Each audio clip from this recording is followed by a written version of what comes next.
Hello everyone, welcome back to IGNOU exams. आज मैं आपको इग्नू के कोर्स BPAS 186 करवाऊंगी और आज जो हम इसमें टॉपिक करेंगे वो बहुत ज़्यादा इंपॉर्टेंट है एग्ज़ाम पॉइंट ऑफ व्यू से। टॉपिक है आपके पास में प्रोकैरेटिनेशन। क्या होता है ये? देखिए, पहले तो अभी तक जो मैंने आपको वीडियोस अपलोड करी हैं उसमें जो जो टॉपिक्स इंपॉर्टेंट है वो सब मैंने अपलोड करे हैं। आप उनको पढ़िएगा और क्वेश्चंस उसी से रिलेटेड आएंगे। उसी से रिलेटेड इन द सेंस कि आपके पास में टॉपिक है, जैसे कि प्रोकैरेटिनेशन है, ये टॉपिक है तो इससे रिलेटेड इसमें मैं आपको रेमेडीज़ पढ़ाऊंगी और क्या क्या कॉजेज़ होते हैं प्रोकैरेटिनेशन के ये समझाऊंगी। तो क्वेश्चन में अगर आएगा ना ये क्वेश्चन तो इससे रिलेटेड आपसे पूछ लिया जाएगा कि कॉजेज़ कौन कौन से होते हैं, या स्टेटमेंट वाइज कुछ क्वेश्चन होंगे लेकिन उसमें ये टर्म यूज़ होगी तो जिससे आप समझ पाएंगे कि ये क्वेश्चन यहाँ से पूछा गया है। इसलिए ये सब कुछ करवाने का तरीका इसलिए यही है क्योंकि मेरे पास इसका कोई स्टडी मटेरियल अवेलेबल नहीं है। प्लस आप ये चीज़ें काफ़ी अच्छे तरीके से समझ पाएंगे तो एग्ज़ाम में आप अटेम्प्ट कर पाएंगे। नाउ देखते हैं प्रोकैरेटिनेशन क्या होता है। Perhaps the most common time waster around the world and the more particularly in different developing countries that is procrastination. देखिए, अभी तक जो इस बुक में पढ़ने को है, stress and time management book का नाम है, तो ऑब्वियसली स्ट्रेस कब आता है? जब आपके पास में कोई काम करना होता है और वो काम आप टाइम पे नहीं कर पाते, या कुछ आपको चाहिए होता है वो चीज़ टाइम पे नहीं मिल पाती, तो उसकी वजह से स्ट्रेस आता है। और स्ट्रेस और टाइम मैनेजमेंट आपस में रिलेट इसलिए करते हैं क्योंकि जब आप हर एक चीज़ को पर्टिकुलर टाइम देंगे, हर एक चीज़ प्लानिंग के साथ में करेंगे, तो उससे आपका जो टाइम है ना वो कहीं पे भी किसी भी तरीके से वेस्ट नहीं होगा। और जब टाइम वेस्ट ही नहीं होगा तो हर चीज़ टाइम पे होगी, उस टाइम पे आपको कोई स्ट्रेस लेने की ज़रूरत नहीं पड़ेगी। यही चीज़ें यहाँ पे बता रखी है। तो जो मोस्ट कॉमन टाइम वेस्टर होता है around the world and the more particularly in developing countries is procrastination, which means postponing any action that should be done now और soon. In other words it implies delaying actions और keeps on putting off. तो usually जो time waster होता है ना, ये इसका एक बहुत बड़ा पार्ट है कि आप कोई भी काम अभी ना करके उस काम को बाद के ऊपर छोड़ देते हैं। तो उससे क्या होता है, काम का जो बर्डन है वो आपके ऊपर बढ़ता चला जाता है। ये मैंने आपको काफ़ी बार एग्जाम्पल से भी समझाने का ट्राई किया था कि मानिए आपको कोई काम करना है, एक दिन के आपको कोई भी काम करना है आज के दिन पे, और वो डेली बेसिस का काम है। पढ़ने से ही रिलेटेड आप लगा लीजिए कि आप ना डिसाइड करते हैं डेली आपको 10 पेजेस पढ़ने हैं डेली बेसिस पे। आप किसी वजह से एक दिन के 10 पेज नहीं पढ़ पाते तो वो नेक्स्ट डे पे चले जाएंगे, तो 10 वो और 10 ये टोटल हो जाते हैं 20 डेज। और छोड़िए, इन सब को छोड़िए, और भी बेसिक एग्जाम्पल बताती हूँ। जैसे कि मानिए आपको घर का काम करना है, कपड़े धोने हैं, तो आपने अगर आज नहीं धोए, बहुत से ऐसे भी होते हैं वीक में एक बार धोते हैं, तो प्लीज़ आप पॉइंट को समझिएगा, चीज़ों को पकड़ के मत बैठिएगा। मानिए आपको आज कपड़े धोने हैं, आपने आज नहीं धोए तो आप कल पे बर्डन डालते हैं कि चलो कल ही इस काम को कर लेंगे, तो कल के भी कपड़े प्लस आज के भी कपड़े आपके पास में क्या हो जाएंगे, डबल हो जाएंगे। तो सेम चीज़ यही होती है कि जब हम हमारे काम को छोड़ देते हैं, उसी टाइम पे उस काम को नहीं करते, तो नेक्स्ट डे पे वो काम काफ़ी हद तक बढ़ जाता है। तो यही चीज़ें आपको यहाँ पे समझा रखी हैं, विच means postponing any action that should be done now और सून। जो चीज़ करनी थी, अभी करनी थी, उसको आप पोस्टपोन कर देते हैं, नेक्स्ट डे पे डाल देते हैं। अब यहाँ पे आपको जैसे प्रोकैरेटिनेशन का क्या मतलब हो गया, doing low priority task rather than the higher priority ones. जिस चीज़ की ज़्यादा इंपॉर्टेंस है, जिसकी रिक्वायरमेंट पहले, वो चीज़ ना करके आप पहले जिनकी ज़रूरत नहीं है ज़्यादा वो चीज़ कर रहे हैं। जैसे कि अभी आपके एग्जाम्स है, तो आपका जिस सब्जेक्ट का पहले एग्जाम है वो ना पढ़ के आपको जो सब्जेक्ट ईजी लग रहा है आप वो पढ़ रहे हैं कि चलो बाद वाले सब्जेक्ट्स को भी पहले ही कवर कर लेते हैं। तो जो चीज़ की प्रायोरिटी होती है, जिसकी इंपॉर्टेंस पहले होती है ना, हमें उसके ऊपर ज़्यादा वर्क करना चाहिए। नेक्स्ट आता है straightening your desk when you should be working on an important crucial project report. तो जो डेस्क है ना आपका, या जो टेबल है जहाँ पे भी आप पढ़ते हैं, वहाँ पे उसको स्ट्रेटनिंग करना उसका बहुत ज़रूरी होता है कि आपको जो जो चीज़ें चाहिए वो आपके हैंड डिस्टेंस पे हो, सब चीज़ें आपको वहीं पे टेबल पे ऑन द स्पॉट मिल जाए। मानिए आप कुछ पढ़ना चाहते हैं, करंट अफेयर्स पढ़ना चाहते हैं, तो उससे रिलेटेड जितना भी मटेरियल है, बुक्स है, PDF है, प्रिंट आउट्स हैं, जो भी चीज़ें हैं, पेन पेंसिल वगैरह, जो भी आपको उससे रिलेटेड रिक्वायरमेंट है, तो वो सब चीज़ें आपके आसपास में होनी चाहिए। सपोज आप पढ़ना सेट करते हैं, बैठते हैं कि अब आपको ये काम करना है, और वो काम का जो मटेरियल है वो आपके पास में है ही नहीं, तो ऑब्वियसली आप उसको ढूंढने के लिए उठेंगे तो आपको डिस्ट्रैक्शन कहीं ना कहीं किसी तरीके से हो सकता है, प्लस आपका जो टाइम है वो भी काफ़ी हद तक वेस्ट हो जाएगा। Next one is spending time with friendly customer who buys little instead of preparing presentation for more potential but tough customer. इसके अलावा जो आपके फ्रेंडली कस्टमर्स होते हैं जिनको बहुत कम सामान लेना होता है उसके साथ में आप काफ़ी ज़्यादा टाइम स्पेंड कर दे, तो ये भी चीज़ क्या आप अपने काम को छोड़ के वहाँ पे टाइम पास कर रहे होते हैं। Postponing the time you know you should spend with your family. इसके अलावा जो टाइम है या काम टाइम भी कई बार हम पोस्टपोन कर देते हैं, किसी के साथ आपको स्पेंड करना है या कोई भी काम आपको उस टाइम पे करना था तो आप उसको बाद पे डाल देते, तो यही चीज़ें आती है प्रोक्रेस्टिनेशन की। Is a thief of time and can destroy career, happiness and even lifes. तो ये जो स्टेटमेंट है इसको प्लीज़ अच्छे से समझना, ये स्टेटमेंट बहुत इंपॉर्टेंट है क्योंकि इस पे ना आपको चेक योर प्रोग्रेस पे इससे बेस्ड क्वेश्चन दे रखा है कि प्रोक्रेस्टिनेशन जो है ना वो एक थीफ ऑफ टाइम है, मतलब को टाइम को चोरी करने वाली चीज़ है और करियर को भी डिस्ट्रॉय कर सकता है, हैप्पीनेस को भी और घरों को भी। तो इसका आपको रीज़न देना है कि ऐसा क्यों हो सकता है। तो जब अगर ऐसे क्वेश्चन आता है, स्टेटमेंट बेस्ड क्वेश्चन आता है, तो आपको करना क्या है, पहले आप इसको डिफाइन करेंगे, क्या ये जो वर्ड है इसका क्या मीनिंग है, कुछ एग्जाम्पल्स दे देंगे, उसके बाद में इसके कॉजेज क्या होते हैं वो आपको समझाने हैं। और कॉजेज यहाँ पे आपको दे रखे हैं जैसे कि नेचुरल लेजीनेस आती है, taking life casually and squandering away time. मतलब नेचुरल लेजीनेस का मतलब है कि आप ये सोचते हैं कि ठीक है काम ही तो है, आज नहीं तो कल हो जाएगा, कल नहीं तो परसों हो जाएगा, तो इस तरीके से हर चीज़ को बहुत कैजुअली लेते हैं, कोई भी चीज़ लाइटली नहीं लेते। एग्जाम से पहले हम लोग पढ़ाई को भी काफ़ी कैजुअली लेते हैं। अभी जो आपका कोर्स होता है, जो भी आपके सब्जेक्ट्स होते हैं, आप चूज़ बहुत पहले ही कर लेते हैं, लेकिन एग्जाम के टाइम पे ही पढ़ने की आदत होती है, तो ये चीज़ की एक नेचुरल लेजीनेस है। नेक्स्ट वन इज इनकॉम्पिटेंस और in experience in handling a task. आप किसी ऐसे इंसान को दे रहे हो जो बहुत ही लेजी है, जिसका कोई एक्सपीरियंस नहीं है काम करने का, तो वो ना उस काम की रिस्पेक्ट नहीं करता। जिसको काम की रिस्पेक्ट होती है ना तो वो चीज़ें काफ़ी अच्छे तरीके से वो टैकल कर पाते हैं। अगर नॉलेज भी अच्छी होती है तो वो काम जल्दी हो जाता है। और जिसके पास कोई एक्सपीरियंस नहीं है, कोई फ्रेशर है, तो उसे उस चीज़ को करने में भी टाइम लगता है, और जब टाइम लगता है ना तो थोड़ा बहुत लेजीनेस हर किसी में आ जाता है। अनप्लीजेंट टास्क का मतलब हो गया कि task that one dislike to perform, और कुछ ऐसे भी टास्क हो सकते हैं जो चीज़ आपको करना पसंद नहीं है। यूजुअली काम किसी को भी करना पसंद नहीं होता है, लेकिन कुछ ऐसे भी काम होते हैं जो आपकी चॉइसेस के बिल्कुल भी नहीं होते, आपका मन नहीं करता, तो उसमें भी थोड़ा बहुत हम उसको डिले कर देते हैं कि अभी नहीं, बाद में देख लेंगे। कोई सब्जेक्ट आपको टफ लग रहा है तो आप ये सोचते हैं चलो इसको बाद में पढ़ते हैं, और बात कभी नहीं होती ना कल कभी आता है, फिर वो उस चक्कर में वो चीज़ें बर्डन बनती चली जाती हैं। Next one is cluttering of routine activities. जैसे कि कुछ एक्टिविटीज़ होती हैं, engaging excessively in performing low values activities at the cost of higher values action.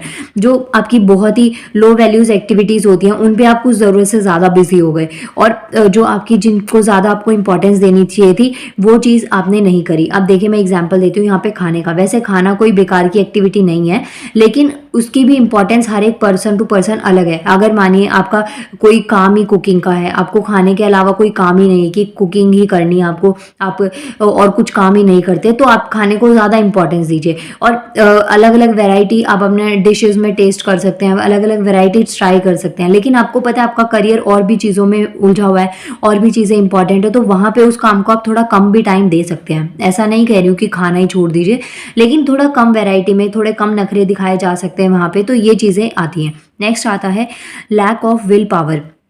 अब कुछ लोगों में ना विल पावर की भी बहुत कमी होती है, कोई हिम्मत नहीं होती कि हम ये चीज़ कर सकते हैं। कोई चीज़ टफ लगती है ना तो उसको छोड़ना ज़्यादा इजी लगता है एज़ कम्पेयर टू कि उसको दोबारा से समझ के किया जा सके। नेक्स्ट आता है फियर ऑफ द अननोन। और जैसे कुछ नए एरिया में जाते हैं, कहीं नए ऑफिस में, बिजनेस में आप पैर रखते हैं, तो वहाँ पे वो जो एरिया होता है वो आपके लिए काफ़ी नया होता है। वहाँ पे जो लोग हैं, जो स्ट्रेटेजीज़ हैं, वो सब कुछ नई नई होती हैं, तो वो करने से भी कई बार डर लगता है, तो इस वजह से भी ये एक टाइम वेस्ट हो जाता है। फियर ऑफ फेलर का बहुत ज़्यादा डर होता है कि एक जो कॉन्फिडेंस है उसकी बहुत कमी है कि आपको उस चीज़ में सक्सेस मिलेगी या नहीं मिलेगी, तो इस वजह से भी हम बहुत सारी चीज़ों को छोड़ देते हैं। Next one is bad habits that cause harm to an organisation, family और to one's personality. Bad habit का मतलब होता है वो चीज़ें जो आपकी वजह से, जिसकी नेगेटिविटी किसी और के ऊपर भी आए। अब वो कोई भी बैड हैबिट हो सकती है, किसी भी तरीके से रिलेटेड हो सकती है। जैसे आपने गैम्बलिंग भी सुना होगा, जुआ टाइप्स, तो कोई भी बैड हैबिट हो सकती है स्मोकिंग करना, जिसकी वजह से आपके साथ साथ औरों की लाइफ पे भी थ्रेट आता है, दिक्कत आती है, तो वो सारी बैड हैबिट्स में काउंट होती हैं। Next one is waiting for more information. कई बार क्या होता है, आपके पास ना एक लिमिटेड मटेरियल अवेलेबल नहीं है, तो आप वेट में हो जाते हैं कि चलो अब कुछ बढ़िया मिलेगा तभी हम पढ़ें। जैसे कि इग्नू की बुक्स नहीं आई होती हैं, तो आपके पास में ऑप्शन है कि आप ऑनलाइन भी पढ़ सकते हैं, लेकिन हमें ये होता है कि नहीं, एक दिल को ना झूठी तसल्ली देने के लिए भी हमको एक सोर्स चाहिए होता है, और वो हमको मिल ही जाता है। जब हम ढूंढते हैं ना तो हमें डेफिनेटली मिल जाता है। तो बुक्स नहीं आई है तो अभी हम कैसे पढ़ सकते हैं, या मैं कैसे पढ़ सकता हूँ, या मैं कैसे पढ़ सकती हूँ। तो इस वजह से आप अपने आप को ही तसल्ली दे दे के कि चलो आज नहीं कल, अगर गैप है एग्जाम में 15-20 दिन का तो चलो बाद में ही देख लेंगे। तो इस तरीके की चीज़ें होती हैं वेटिंग फॉर मोर इन्फॉर्मेशन में। Next one is one may think that someone else will do a particular task. और ये तो सबसे बड़ी बीमारी होती है कि हमें लगता है कि चलो हमारी जगह कोई और ही वो काम कर दे। ये स्पेशली घर में होता है, और कहीं आप ऑफिस वगैरह में काम करते हो तो आप ये काम से जब काम चोरी होने लगती है ना, काम से भागा जाता है। ऑलमोस्ट गवर्नमेंट ऑफिसेज में आपको ये देखने को मिलता है कि चलो हमारी जगह कोई और ही काम कर दे, और कई बार ऐसे भी सोचते हैं हम कि चलो वो काम करने की ज़रूरत ही ना पड़े।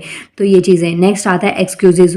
बहुत बेस्ट चीज़ है ये तो, एक्सक्यूजेज हर कोई देता रहता है, चाहे हम खुद को समझाएं, चाहे दूसरों को देना हो, चाहे किसी भी तरीके के एक्सक्यूज़ हम दे सकते हैं। Giving hollow argument that about shortage of, आपके पास में किसी मतलब कि जो पैसे वगैरह होते हैं, रुपीज़ हैं, उनकी कमी है, पर्सनल कॉम्पिटेंस की कमी है, या फिर मैन पावर की कमी है, तो कोई भी एक्सक्यूज़ दे सकते हैं।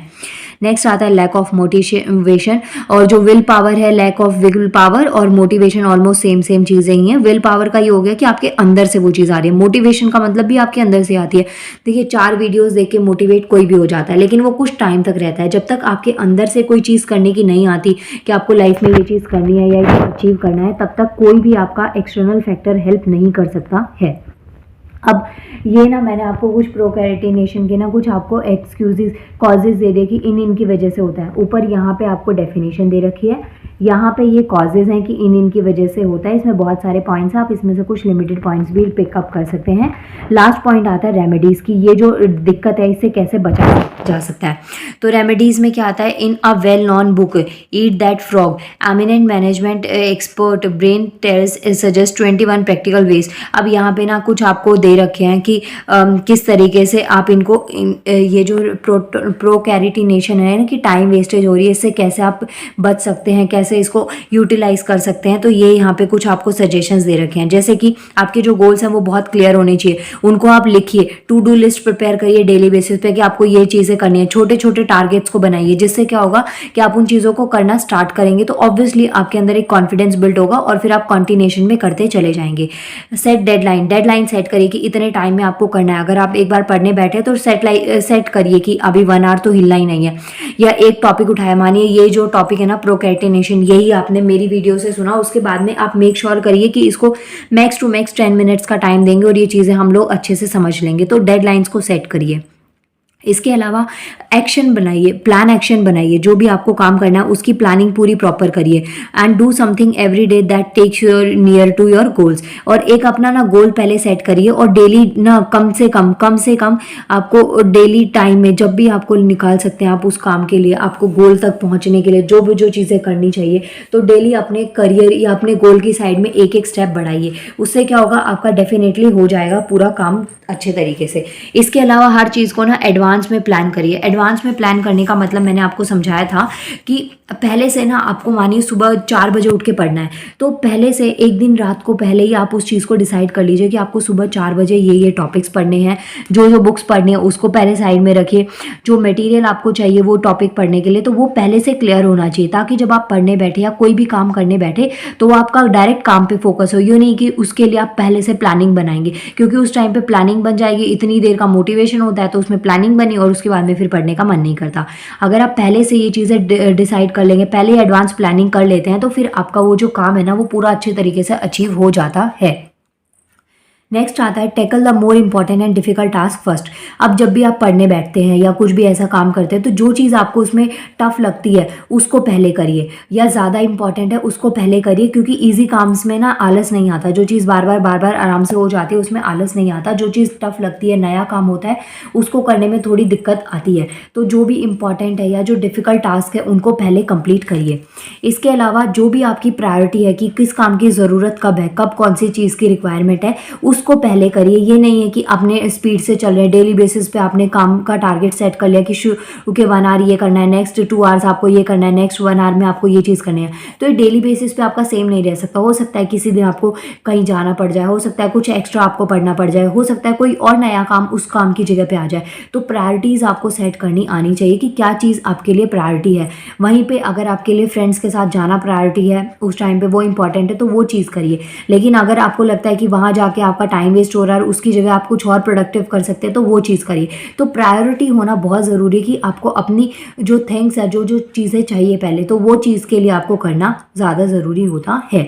Prepare thoroughly before you begin. तो स्टार्ट करने से पहले आपको क्लियरिटी होनी चाहिए कि आपको ये चीज़ कंप्लीट करनी है, इतने टाइम में इसको पढ़ना है।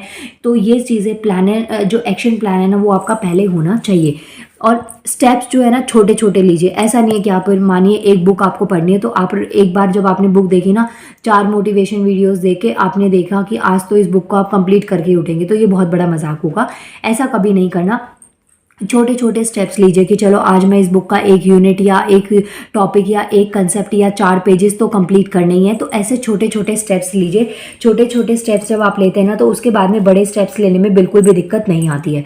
Put pressure on your self. जो भी आप टारगेट सेट करते हैं ना कि आपको 30 मिनट्स पढ़ना है या 10 मिनट्स में इस काम को कंप्लीट करना है, तो अपने ऊपर एक प्रेशर डालिए कि कोई भी डिस्ट्रैक्शन हो जाए तो ये 10 मिनट्स के लिए आप पूरी दुनिया से अलग है। आपको ये 10-15 मिनट्स या 1 आवर जो भी टाइम आपने लिया है ना उस टारगेट को अचीव करने के लिए, तो उतने टाइम में आपको फोकस रहना है। तो ये चीज़ का प्रेशर आपको खुद के ऊपर डालना पड़ता है। Motivate your self into action. जो भी आप काम करते रहते हैं ना, उस टाइम पे खुद को मोटिवेट रखिए कि हाँ आपको ये चीज़ करनी ही करनी है। किसी भी तरीके का डिस्ट्रैक्शन अपने पास में मत रखिए। इसके अलावा जो आपका टास्क होता है ना, उसको पार्ट्स में ब्रेक करिए। कभी भी ऐसा मत सोचिए कि आज आपको ये बुक कंप्लीट करनी है या ये बुक को 4 दिन में कंप्लीट करना है। ऐसा नहीं हो सकता। छोटे छोटे टास्क बनाइए कि अभी आप बैठे ना, अभी का सोचिए। जो आपका प्रेजेंट होता है ना, करंट सिचुएशन होती है, उसको सोचिए कि इतने आवर्स अभी आप पढ़ रहे हैं, तो अभी आपको इतने को बेस्ट से बेस्ट देना है। 1 घंटा पढ़ रहे हैं तो इसमें 4 पेजेस आपको लिमिटेड करनी ही करनी, क्योंकि हर किसी की कैपेसिटी अपनी अलग अलग होती है। तो टास्क को ब्रेक करके जो भी पार्ट्स होते हैं ना, उसमें ब्रेक करिए। कुछ इजी पोर्शन हो सकता है, कुछ टफ पोर्शन हो सकता है, तो उस अकॉर्डिंग आप ब्रेक करिए। आपको मानिए एक टॉपिक कंप्लीट करना है और उसमें कुछ पॉइंट्स है टफ, कुछ पॉइंट्स है इजी। 7 पॉइंट्स है, कुछ टफ है कुछ इजी है, तो उनको ऐसे डिवाइड करिए। पहले टफ, फिर थोड़ा इजी, फिर टफ, थोड़ा इजी। तो उससे क्या है, एक तरीके का ना बैलेंस आपका बना रहेगा और काम अच्छे तरीके से हो पाता है। नेक्स्ट आता है descriptive yourself to working non stop on a single go. अब जब आपका जो सिंगल गो होता है ना, उस टाइम पे आपको खुद को ये चीज़ समझानी है, पूरा प्रॉपर फंक्शनिंग करनी है डिसिप्लिन में, कि हाँ ये चीज़ आपको एक गो में करनी है, कि ये समझना है। जैसे कि मेरी वीडियो आप देखते हैं, मानिए अभी आपके एग्जाम्स है ना, तो थोड़ी लेंदी वीडियोज़ हो रही है, 40 मिनट्स 45 मिनट्स, तो इतनी देर की वीडियो है। तो ये चीज़ मेक श्योर करिए कि आपको इतनी देर की वीडियो ना कंप्लीट देखनी है। और इतना देखने से सिर्फ मतलब नहीं है, आपको उसको समझना है और उस टाइम को पूरा यूटिलाइज करना है। अगर आप किसी वीडियो पे, किसी काम पे 1 आवर 2 आवर्स लगा रहे हैं, तो आपको ये देखना है कि आपके वो जो 60 मिनट्स या 120 मिनट्स लगे ना, वो आपको पूरे यूटिलाइज करने हैं। ज़्यादा जज्बाती होकर सेकेंड्स में काउंट मत करने लग जाना, मिनट्स इनफ होते हैं। तो वो चीज़ आपको पूरी कंप्लीट करनी है। और इसके अलावा यहाँ पे कुछ और रेमेडीज़ दे रखी है, remedial steps to minimise time wasters. ये तो वो स्टेप्स है कि आप ना इस तरीके से इनको, ये कुछ रेमेडीज़ हैं कि आपका टाइम वेस्ट ना हो, उससे कैसे प्रोटेक्ट कर सकते हैं। नेक्स्ट आपको दे रखा है कुछ ऐसी रेमेडीज़ जो आप इस तरीके से यूज़ करेंगे कि हाँ इससे कम से कम टाइम वेस्ट हो।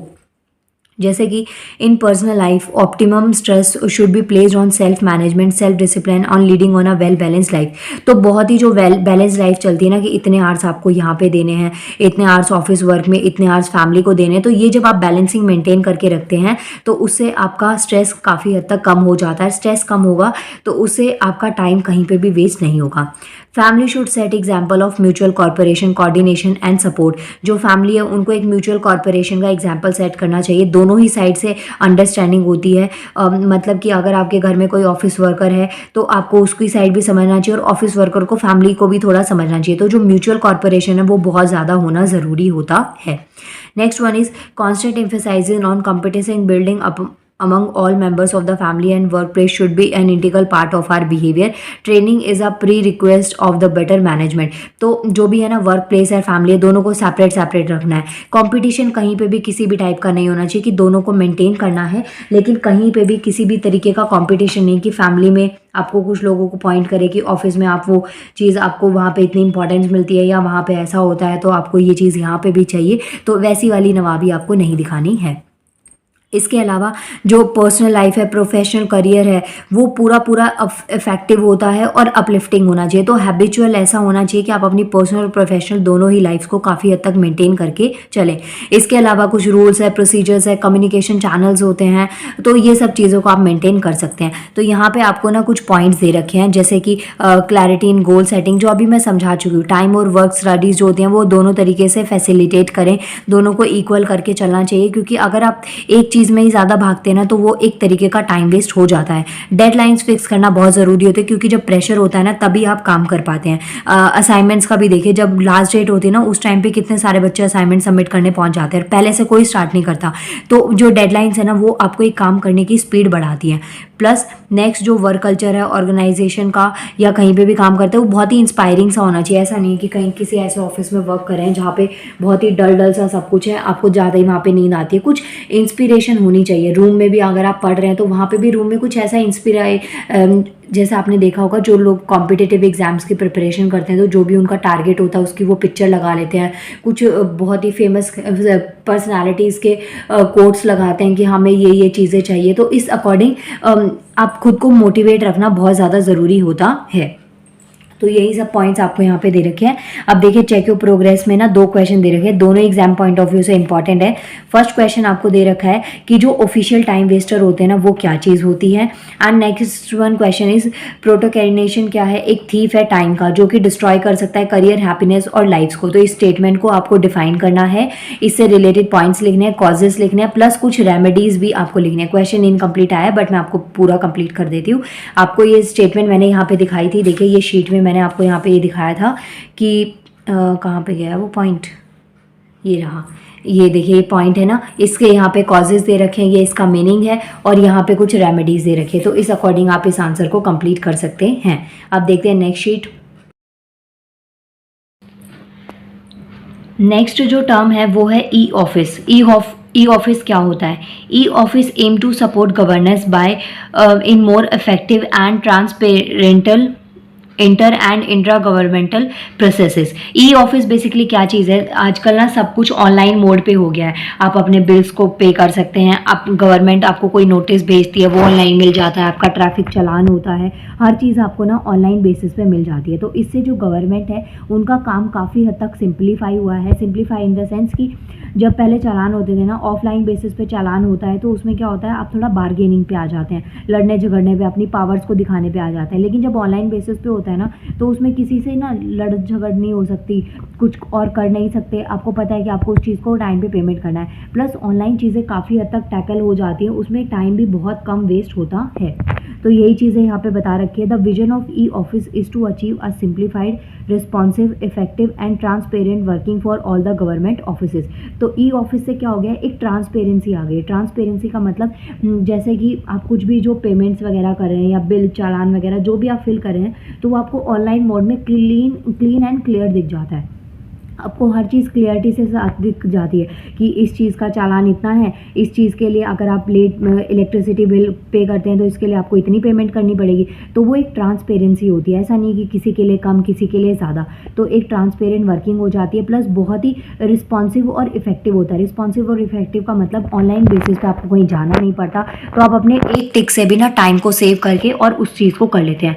पहले जब ऑनलाइन बेसिस पे चीज़ें नहीं होती थी तो उसमें डिले होने की वजह ही होती थी कि हम लोग टाइम पे जाना नहीं चाहते थे, लेट हो जाते थे, ट्रैफिक और बहुत सारी फैक्टर्स ना वर्क करते थे. निकलने का, कहीं से घर से निकलने का मन नहीं करता हो, या फिर आप कहीं और फंसे हुए हैं और आपके पास में टाइम नहीं है, ऑफिस से लीव नहीं मिल रही है. तो ये सब चीज़ों की वजह से आपका जो काम था ना वो काफ़ी डिले हो जाता था और एक रिस्पॉन्सिबल कैंडिडेट नहीं बन पाते थे, आप सिटीजन नहीं बन पाते थे. लेकिन ई ऑफिस की वजह से ये चीज़ों में काफ़ी हद तक आपको देखने को मिल गया. तो मेन जो विजन मिशन होता है ना ई ऑफिस का, वो क्या है, सिंप्लीफाइड कर देना हर चीज़ को, बहुत ही सिंपल वे में हर चीज़ आपको ऑनलाइन बेसिस पे एक इलेबोरेटिव फॉर्म में लिखी हुई मिल जाती है। आप उसको कितनी भी बार रीड कर सकते हैं, अगर समझ में नहीं आता हिंदी इंग्लिश जो भी आपकी लैंग्वेज होती है उस अकॉर्डिंग आपको ऑप्शन भी मिल जाते हैं। प्लस और रिस्पॉन्सिव हो सकता है, इफेक्टिव भी हो सकता है, ट्रांसपेरेंट वर्किंग होता है for all government offices. The open architecture on which e-office has been built make it a reusable framework and standard reusable product amendable on replications across the governments at the central, state and district level। Plus इसमें क्या होता है, थोड़ा बहुत change करा आपने online basis पे और आपको उसकी सारी जो कॉपीज़ होती हैं वो मिल जाती हैं। जैसे कि कई जो पहले जो गवर्नमेंट ऑफिसेज होते थे ना, वहाँ पे जो भी नोटिस लगा होता है, रूल्स वगैरह जो लॉज वगैरह लगे होते हैं, वो काफ़ी पुराने हो जाते थे, क्योंकि उनको खुद से लिख के और फिर उस चीज़ों को पेस्ट करना पड़ता था। लेकिन जो ऑनलाइन जब से ई ऑफिस हुआ है ना, उसमें हर चीज़ को अपडेट करने में कुछ सेकेंड का टाइम लगता है। तो जो भी कुछ नया अपडेट होता है वो आपको फट से एकदम फ्रेश और अच्छे और इफेक्टिव वे में चीज़ें मिल जाती हैं। नेक्स्ट यहाँ पे दे रखा है, product bring together the independent function and system under a single framework. तो एक बहुत ही इंडिपेंडेंट फंक्शन होता है और एक सिंगल फ्रेमवर्क में ये सारी चीज़ें आपको मिल जाती है।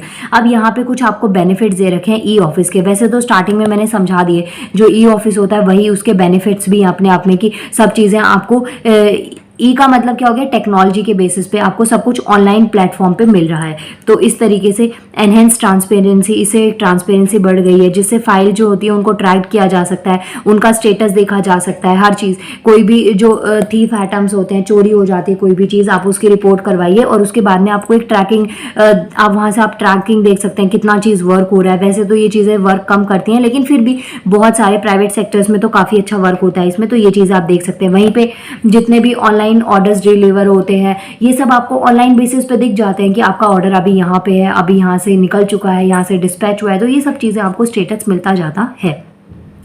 इसके अलावा जो इंक्रीज अकाउंटेबिलिटी हो जाती है, responsibility of quality and the speed of decision making is easier to monitor, easy भी प्लस स्पीड भी बढ़ जाती है। Next one, assure data security and data integrity, provide a platform for reinventing and reengineering the government. जो भी आपको अगर उसमें कुछ चीज़ें दोबारा से क्रॉस चेक करनी होती है तो आप कर सकते हैं। जैसे आपने बहुत सारे फॉर्म्स वगैरह फिल करे होते हैं, तो वहाँ पे अगर कोई मिस्टेक हो जाती है, कुछ करेक्शन आपको करनी है, तो आपके पास में कई बार ऑप्शन भी आ जाता है, आप उसको रीवैल्यूएट भी कर सकते हैं।